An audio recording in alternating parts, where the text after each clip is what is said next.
Hello and welcome to this Serial Geek TV episode commentary for Huntara, an episode of She-Ra, Princess of Power produced by Filmation Studios.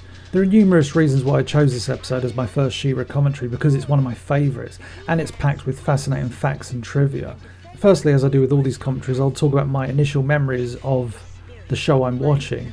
So the first time I ever knew about She-Ra or was made aware of She-Ra, I'll never forget being in the living room watching children's ITV as always, and they showed a trailer for the forthcoming new cartoons, one of which was She-Ra.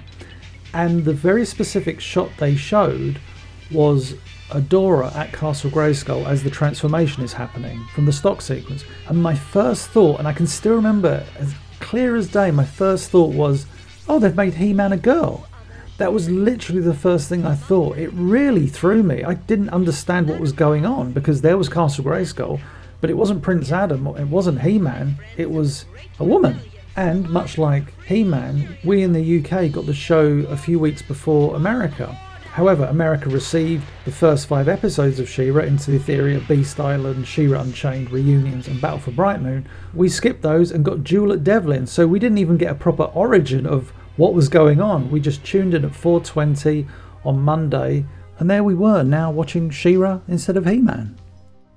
So yeah, this episode, Huntara, written by the late, truly great Larry DiTillio, goodness I miss him, and directed by one of the first Filmation people I met in the real world back in 2005, and one of my personal animation heroes, Tom Tataranowitz, which I used to pronounce for years as Tom Tataranowitz, and even, when I was younger, Tom Tataranowitz. I always remember seeing Tom T's name on the show because it was hard to miss that mouthful in the end credits. Tom T, as we'll call him from this point going forward, was a breakout talent in Filmation.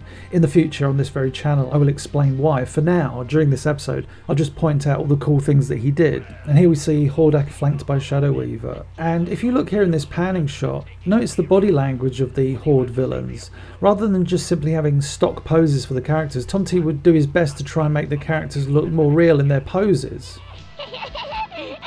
What a bunch of wimps, huh, boss? Just look at this shot of Scorpia and Catra. Working within the stock system, Tom has them exchange glances, squint their eyes, react shocked. No disrespect to most Filmation directors, but they would often simply have rather static expressions, maybe utilising a few expressions here and there. There was an art to using Filmation's stock system. Yeah, watch the animation of Imp here. That is Tom T's direction right there, ensuring that he really gets the comedy across. And for the record, I love Imp. Used to hate him when I was a kid, but his design by Charles Zembillis, his personality and his awesome voice, of course, Erica Scheimer, really won me over. And yeah, Tom T was known for encouraging the artists and animators that would work under him on an episode to really go to town. Nothing was really ever off limits. They still had to stick within the rules of the storytelling and visual style of Filmation, but he really pushed animators to include their own moments of flair, and he even had specific animators like the awesome Sherry Wheeler to animate specific character moments. You can see much of Sherry's work in the classic episode Sweet Bee's Home, which I will definitely get around to at some point. And now we hear all about the Silaxians. This is Larry DiTillio at his fantasy best, painting an incredible picture of this race of warriors through words, without us having even met or seen a single one. But then, Larry was pretty damn talented. Oh, before I forget, this episode was storyboarded by Vicky Jensen, who went on to direct the first Shrek movie. And if you've ever heard interviews with Vicky Jensen, when she talks about her work on He-Man, she says that she couldn't take the show seriously and used to draw him like Dudley Do-Right. And if you look at her storyboards, sure enough, she drew him with a very comical face and huge pronounced chin. Thankfully, those layouts didn't translate into the animation process. And here we are at the Rebel camp. And it wouldn't be a Tom T episode without shadows. Again, go through the series and look at the amount of times evening scenes at the Rebel camp are lit by fire. And even if they are, very few will utilise shadows, which was an expensive and, honestly, in the grand scheme of things, unnecessary thing to do on screen. So why did Tom T do this? Because he cared about the end product. Tom and his fellow storyboard artists, whilst working on He-Man, all wanted to push for even more quality episodes. Hence you saw some storyboard artists becoming writers, like Rob Lamb and Bob Ford, and some becoming directors, like Tom T and Tom Eatock. And here we meet Huntara, by far one of the most popular one-shot characters in the series. So much so that 29 years after her initial appearance, she was given an action figure in the rather fantastic Masters of the Universe Classics toy line. I am Huntara. warrior of Silex. Which of you is Hordak? So on another YouTube channel many years ago, I made an entire video about Huntara. And maybe I'll make that video again on this channel because she is utterly fascinating. Let's start off with that voice. It's Erica Scheimer putting in a really tough but awesome performance. That is not easy on the throat. I am Huntara. See, it's not easy on the throat.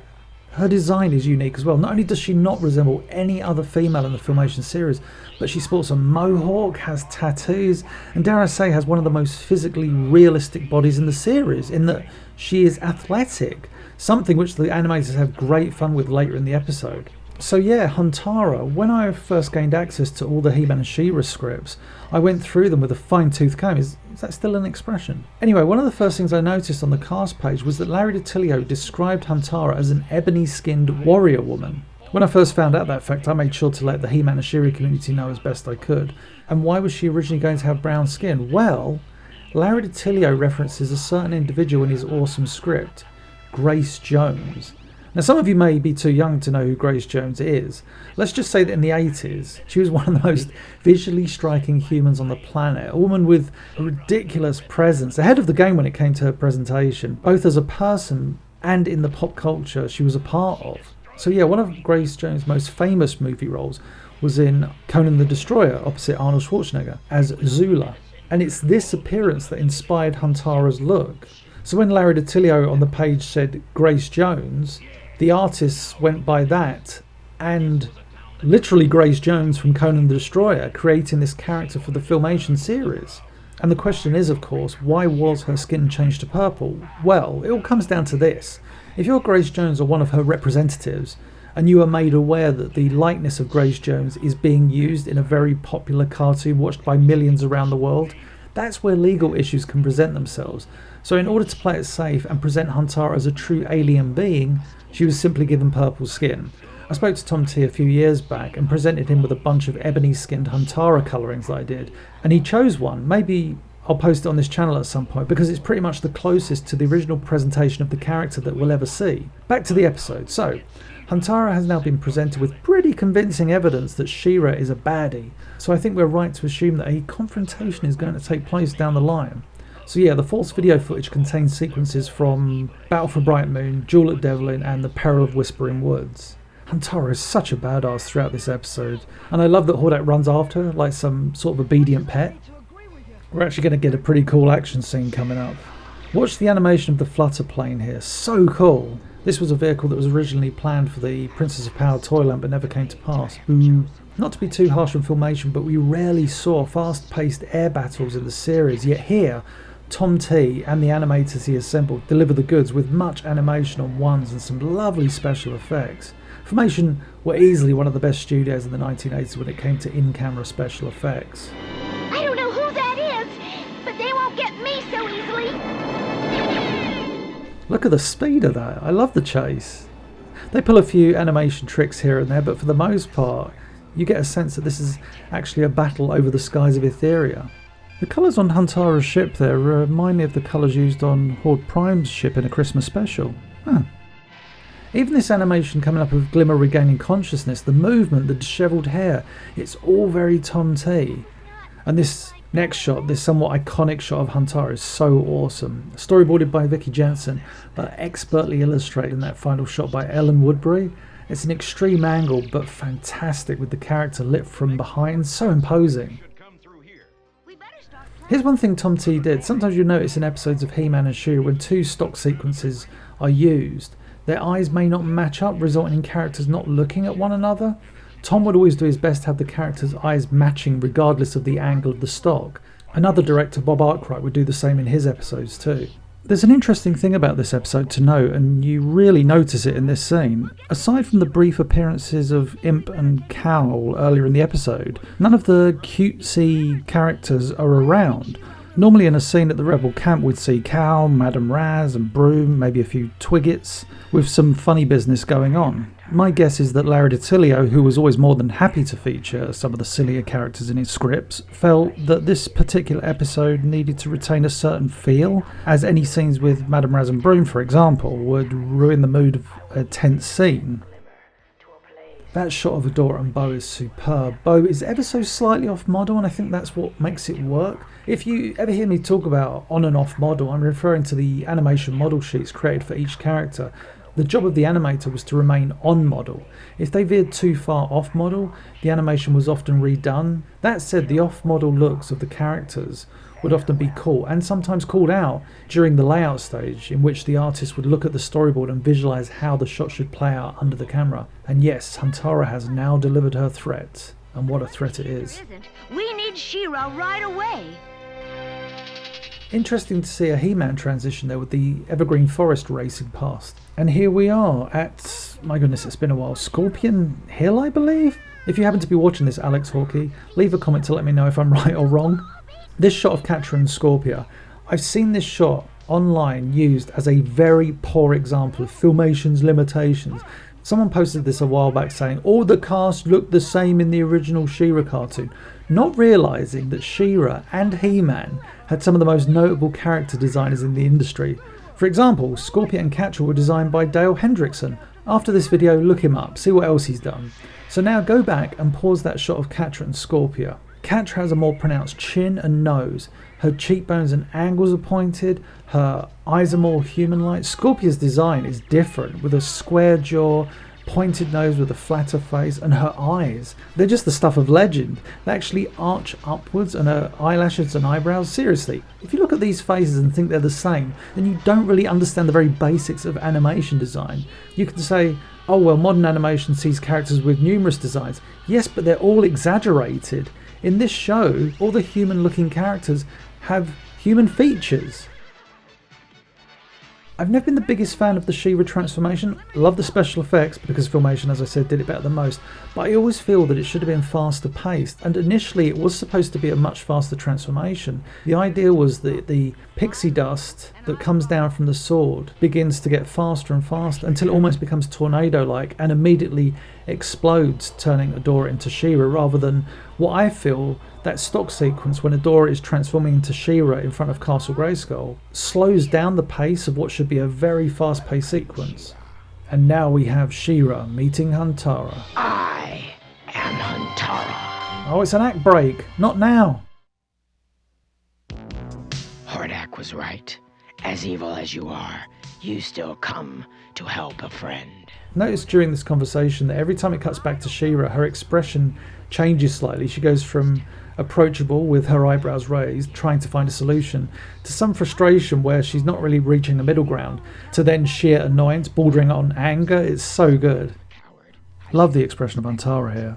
The build up to the main confrontation is fantastic. Shuki Levy's music is used perfectly in this episode. And I should point out for the record that Shuki Levy recomposed some of his He-Man music for this series because She-Ra's music is somewhat different to He-Man's. He-Man's is more orchestral, whereas She-Ra's is more rock and electronic based, with a strong use of guitars throughout. And so certain themes were rescored, making them less grand, as it were. Not to disparage them, but the Snake Mountain theme in the He-Man series is different than the one most used in the She-Ra series. But yeah, for the most part, Shuki Levy was able to compose some of the best music for the 80s and really create an identity with each show. Here's the music for Ulysses 31, here's the music for Inspector Gadget, here's the music for He-Man, She-Ra, Mask, The Real Ghostbusters, etc, etc. And yeah, the music really does aid a lot of the visuals in this scene as well. Going back to character designs for a second, the females on the side of the good in this series are even more varied. Just take a look at Frosta and compare her with Caster Spella, for example. They're wonderfully different whilst capturing the very essence of the personalities the characters have. Frosta, ice-like and assertive, very sharp and to the point. Caster Spella, more warm and friendly, motherly almost. I mean, Melindy Britt was doing a wonderful Katharine Hepburn impression for that particular character, so the look really does work. So here we see She-Ra buried by an avalanche. But what I do love about this scene is that Huntara doesn't just assume that she's won the day. She's aware that her foe has great strength. The look of shock on Huntara coming up is actually quite nice to see. And yeah, here we get a classic She-Ra pose.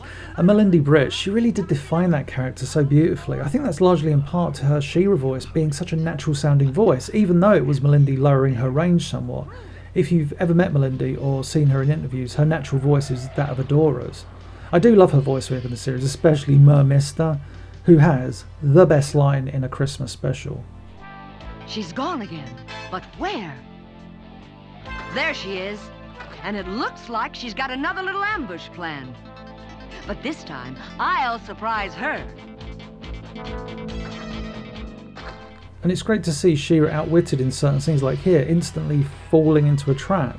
Even though Filmation aren't going to do an incredibly quick action scene here, it's somehow cut together to look like a fast-paced scene. I really like the way She-Ra gets out of this trap, where instead of bending the bars as we would usually see, she just makes one lunge and knocks over the entire cage. That itself takes amazing strength. She really is the Princess of Power. That was close. She's got more tricks than my brother's friend Orko. I remember as a kid when I would hear references to the characters on Eternia, I would be so happy watching this show. I would be even more overjoyed when He-Man would show up in an episode, especially as it's fair to say that some of She-Ra's best episodes featured the Twins of Power working together. See The Price of Freedom and the aforementioned Sweet Bee's Home. Linda Gary was such a wonderfully talented voice actress, quite possibly the best voice actress in both the He-Man and She-Ra series. I love the fact that her voices for Teela, Evil Lynn, Queen Marlena, the Sorceress, Driel, Madame Raz, Shadow Weaver and even Glimmer here were all so very different. The animation of Huntara leaping off the ledge is so beautifully animated, and what makes me laugh is She-Ra looking up, maintaining her head position but lowering her eyes. That's a very rare thing to see in this show. And now the confrontation is hand to hand, well, stun sword to hand. Really nice effect on these stun swords as well. The little bits of energy that trail off them as Huntara swings them, look at that, awesome. Also, the green glow is a nice effect. That shot there of She-Ra evading the stun swords, that is Tom T being clever with the stock system. He reuses the stock animation of She-Ra performing a front flip, but reverses it and removes a couple of frames in order to better sell the idea that She-Ra has leapt backwards into a backflip. It's so very clever. Look at this animation here of Huntara losing her stun sword. It's fantastic. The body movement, and again, I know I sound like a scratched record, but that's Tom T calling for this. It may be in the storyboards, but the storyboards don't always translate to the screen, as we well know. I love here that Larry DiTilio in his writing cleverly employs a warrior's code for Huntara because it just adds beautifully to her character, and it's a wonderful way of having Huntara realise that She-Ra is a force for good without She-Ra saying, I am one of the good guys. Huntara realising, oh, you're not enslaving people, therefore, And whilst misunderstandings can be considered a cliche in any form of storytelling, if they lead to something rather special, well... I don't understand. You do not seem evil. That voice again, Erica Scheimer, bravo, bravo. So, yeah, Huntara's convinced and now they're going to free Glimmer. I guess that's the end of the episode, right? Not quite. My only criticism of this episode, I think, and it's a very, very minor criticism, is that I understand why we have to go to the Fright Zone. But it does feel like it's been tacked onto the episode, because the culmination of the story is She-Ra and Huntara reaching an understanding. And in fairness to the story, obviously She-Ra and Huntara were prepared to go their separate ways once Glimmer had been rescued. But then we have the arrival of Catra and Scorpia, and so now the episode is going to go on this minor little detour away from the ending which we feel we've already reached and to the Fright Zone just so that Hordak can get his comeuppance. Throughout the videos I create for this channel, you'll often find me singing the praises of voice actress Linda Gary, because she was one of the all-time greats. However, the one voice I was never too keen on was that of Scorpia. The thuggish voice never really worked for me. And it's interesting because in the earlier episodes, Linda Gary voiced her with a wonderfully evil tone. In fairness, the change in voice was probably not her choice. It's quite funny how quickly the action kicks in, because you think the characters are going to go to a dungeon or something, but Huntara quickly escapes. And everybody's left scratching their heads. I do love the way the Horde troopers are looking at one another. Just like, what? So yeah, Huntara now frees She-Ra and Glimmer. There's a very almost black and white movie comedy gag in this, where there's one character who's just watching everything happen. It's like in the old black and white movies, if there was a cowboy fight in a saloon, there'll be one guy at the bar just drinking. In this we have the one Horde trooper just stood there with the weapons. And you get a really lovely animated sequence coming up of Glimmer throwing the sword of protection to She-Ra. It's a really smooth, beautifully animated sequence. Watch this. Catch! Thanks! These chains. So yeah, we're about to see one of the most beautifully animated sequences in either the He-Man or She-Ra series. I'll let it play out. So yeah, that is the perfect culmination of the talent coming together on every level of production. From Larry DiTillio writing the Huntara somersaults through frame, to Vicky Jensen storyboarding that sequence, to Leonard Robinson perfectly mapping out the stages of that sequence in the layout, to the final animation by Humberto De La Fuente, overseen by Tom Tataryn-Owitz. It's just wonderful. There's a reason much Filmation talent went on to work at Disney. So many Horde Troopers, amazing. So hopefully you can appreciate what I meant. That scene at the Fright Zone feels like a very weird, brief detour from the conclusion of the episode.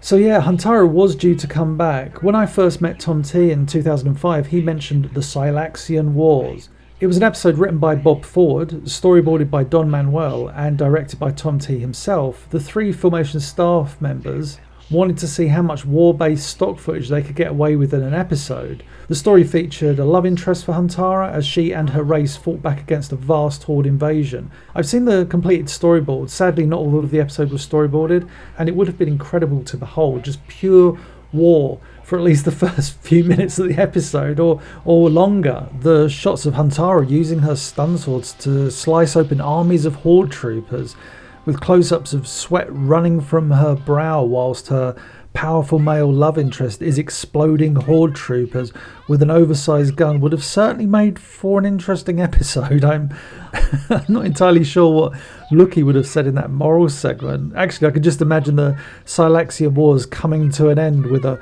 wide-eyed, shocked Lucky, utterly speechless for once. Even worse, Lucky showing you his hiding place amongst a pile of destroyed Horde troopers, death and destruction everywhere. The poor little bugger. Yeah, I've always loved the design of Lucky, designed by Charles Zembillis, whom I mentioned earlier in the commentary as the designer of Imp. So yeah, as the end credits roll, I've mentioned the people that made this episode happen, the talent involved. Larry DiTillio, Tom Tataryn-Owitz, Vicky Jensen, Dale Hendrickson, the voice actors, the animators, Lou Scheimer. It's such a great episode, and it's the result of all that talent that made it happen.